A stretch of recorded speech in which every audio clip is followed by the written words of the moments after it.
Hello everyone, আশা করছি আপনারা সকলেই ভালো আছেন। তো আজকে এই ভিডিওতে দেখাবো যে ব্রাজিল এবং আর্জেন্টিনার এই ধরনের কাপল ফটোগুলো আপনি আপনার নিজের পিকচার দিয়ে কিভাবে তৈরি করবেন। এর জন্য অবশ্যই সম্পূর্ণ ভিডিওটি কন্টিনিউ করতে হবে। যারা চ্যানেল নতুন আছেন চ্যানেলকে সাবস্ক্রাইব করে রাখবেন। তো চলুন শুরু করা যাক।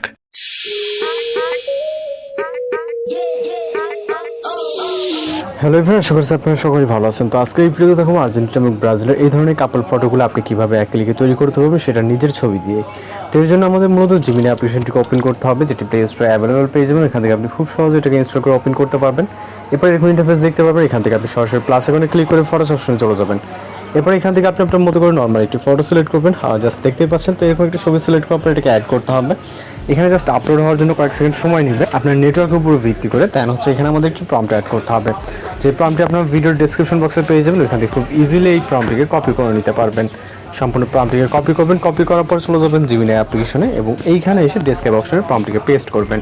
এরপর এখান থেকে আপনি সরাসরি ফটোটি এবং প্রম্পট দুইটা একসাথে সেন্ড করবেন। এরপর আমাদের এখানে অপেক্ষা করতে হবে। সর্বোচ্চ গেলে এখানে 20 সেকেন্ডের মতো সময় লাগতে পারে। এর ভিতরে আমরা আমাদের রেজাল্টে পেয়ে যাব। আর যারা চ্যানেল নতুন আছেন অবশ্যই চ্যানেলটিকে সাবস্ক্রাইব করে রাখবেন। এছাড়া আপনাদের রিকোয়েস্টে যদি কোনো কিছু থাকে সেটাও আমাদেরকে জানাতে পারেন। তো জাস্ট অপেক্ষা করব। এখানে খুব বেশি সময় লাগে না আপনার যদি নেটওয়ার্ক ইস্যু না থাকে। ওকে, আর এই ধরনের ট্রেনিং ফটো বা ভিডিও টিউটোরিয়াল পেতে অবশ্যই চ্যানেলটিকে সাবস্ক্রাইব করে রাখবেন। ওকে, তো দেখতে পাচ্ছেন আমাদের অনেক সুন্দরভাবে কিন্তু আর্জেন্টিনা এবং ব্রাজিলের কাপল পিকচারটা জেনারেট হয়ে গেছে। ভিউ করে এখান থেকে সেভ অপশনে ক্লিক করবেন, তাহলে এটা সেভ হয়ে যাবে। তো দেখা হচ্ছে পরবর্তী কোনো নতুন ভিডিওর সাথে। ভালো থাকবেন, সুস্থ থাকবেন।